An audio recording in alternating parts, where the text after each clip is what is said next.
Hello, welcome back to Forza Horizon 5 with another Hot Wheels snow build, and we're going a bit retro on this one.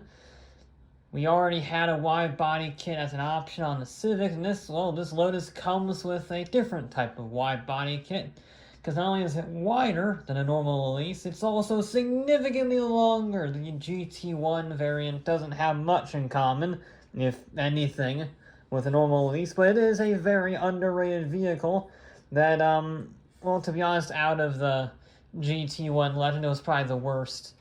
But that doesn't make it bad. It's still a great car. It's really good handling, like, from factory. So we'll see if all of our necessary modifications absolutely butcher it.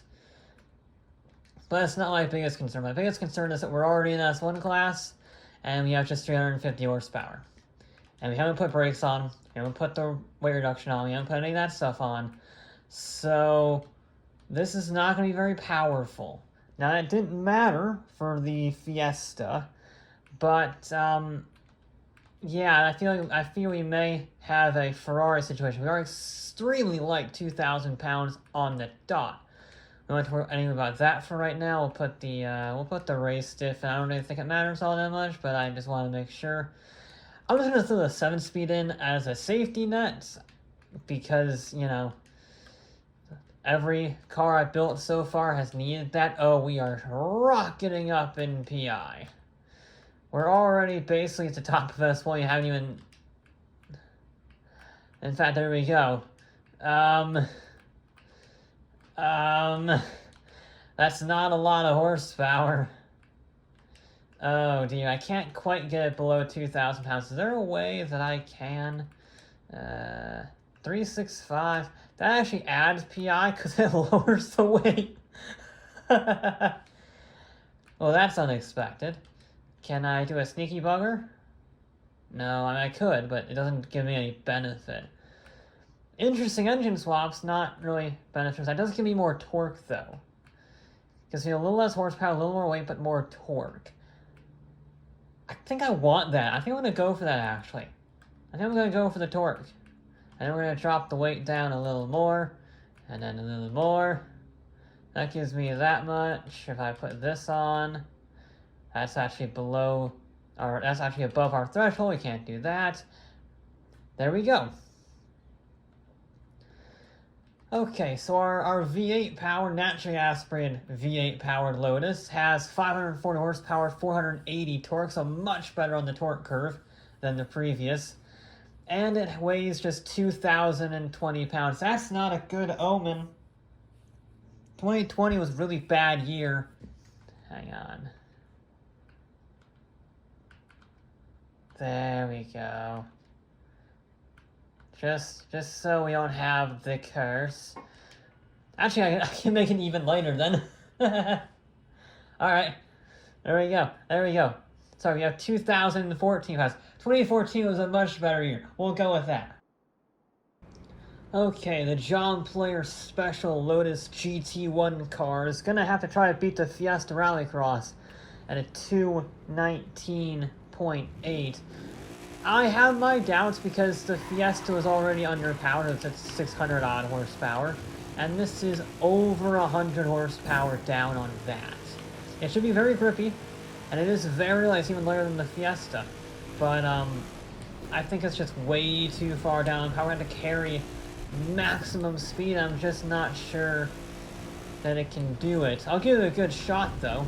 I'll give it a bloody good, thrashing. I just think it's too underpowered. The power-weight ratio itself isn't terrible. 530 horsepower for 2,300 pounds. 2,000 pounds on the dot. But I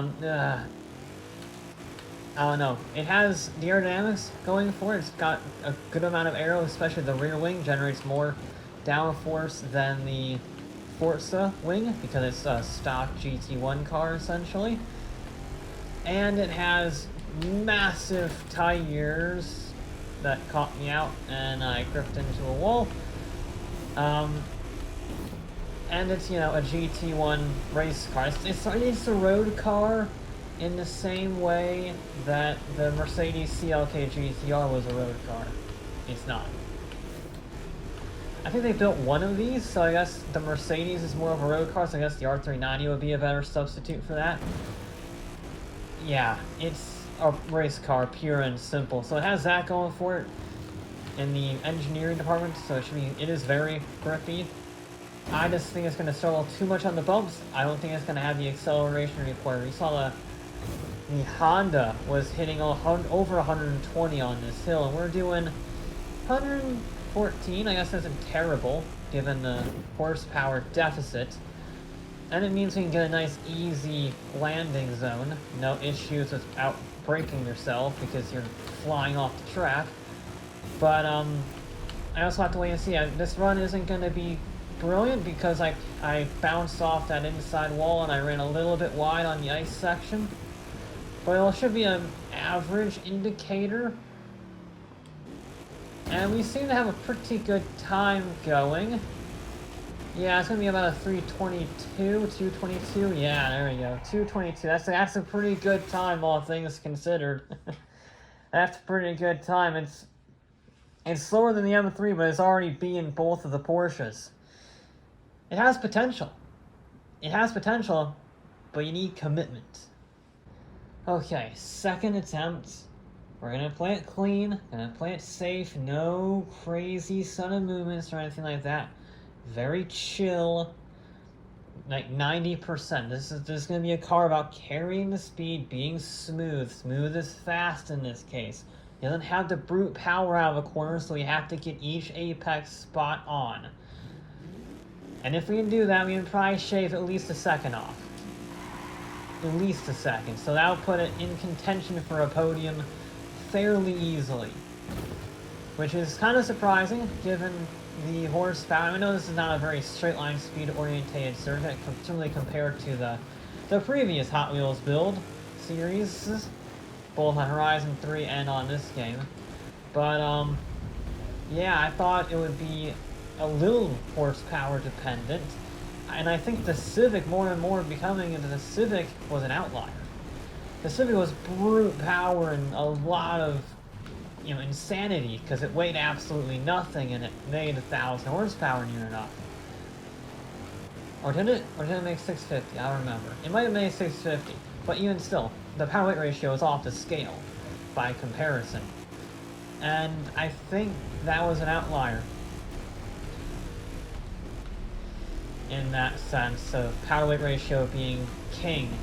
I mean, it had a better power-to-weight ratio, I can say that right.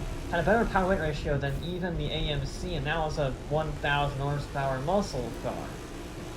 So I think it is about maintaining that balance of grip, more so. I mean, look at the speed through that section. I wasn't even paying attention. I was just sort of like acting and just doing my job here. And the speed was mega through there. Also, the brakes are really good. Brakes are really good on this vehicle. Probably because it's so light and it is, a race car. Those things tend to work well for braking. So much so I probably braked a little early for that section, but it's better to brake early than late, so I guess I'll take it. This run was good. I have a feeling this run is pretty solid. Nicely done through there. I love it when a car doesn't miss the brings about a mile, don't hit the invisible wall. Little bounced around on the uphill section, but it made it without losing its momentum by hitting the invisible wall, so small victories here and there. Gotta maintain that speed. Let's see what it can do. Probably should have left it in fourth. I wasn't quite sure based on the landing if it was going to be nice or not. And we're into the 21s. Just shy of a 20. That's good. That's really good. Oh, it's just shy of the Civic. We need to shave off less than a tenth of a second, or exactly a tenth of a second, pretty much, to get the Civic. I think it's doable, but it's going to have to be a really good run. We got the clean run out of the way, so we're good on that. We have a solid time in case things go wrong, because this run is going to be 110%, just go mad. Try to carry as much speed as possible, try and go as fast as possible, brake as late as possible, because we already got that buffer, we already got a good run in, so let's just max it out, see what we can do. If we can get into third, that would be ideal. I think that would be the best case scenario. Not really. No, that last one was pretty solid, so I'm not really expecting it to go that much faster. So I think a third is the only realistic thing on the table. We have to shave off another second, essentially, in order to get to the javelin. But regardless, I am impressed with this vehicle. I knew it was going to be pretty good handling because of the tire sizes and the race car nature of it. It seems counterintuitive, but Force is weird that way. Got it stopped nicely through there. That was a brilliant ice section, may I just say. That was exactly how you do it. I like this car a lot. It turns in, it brakes.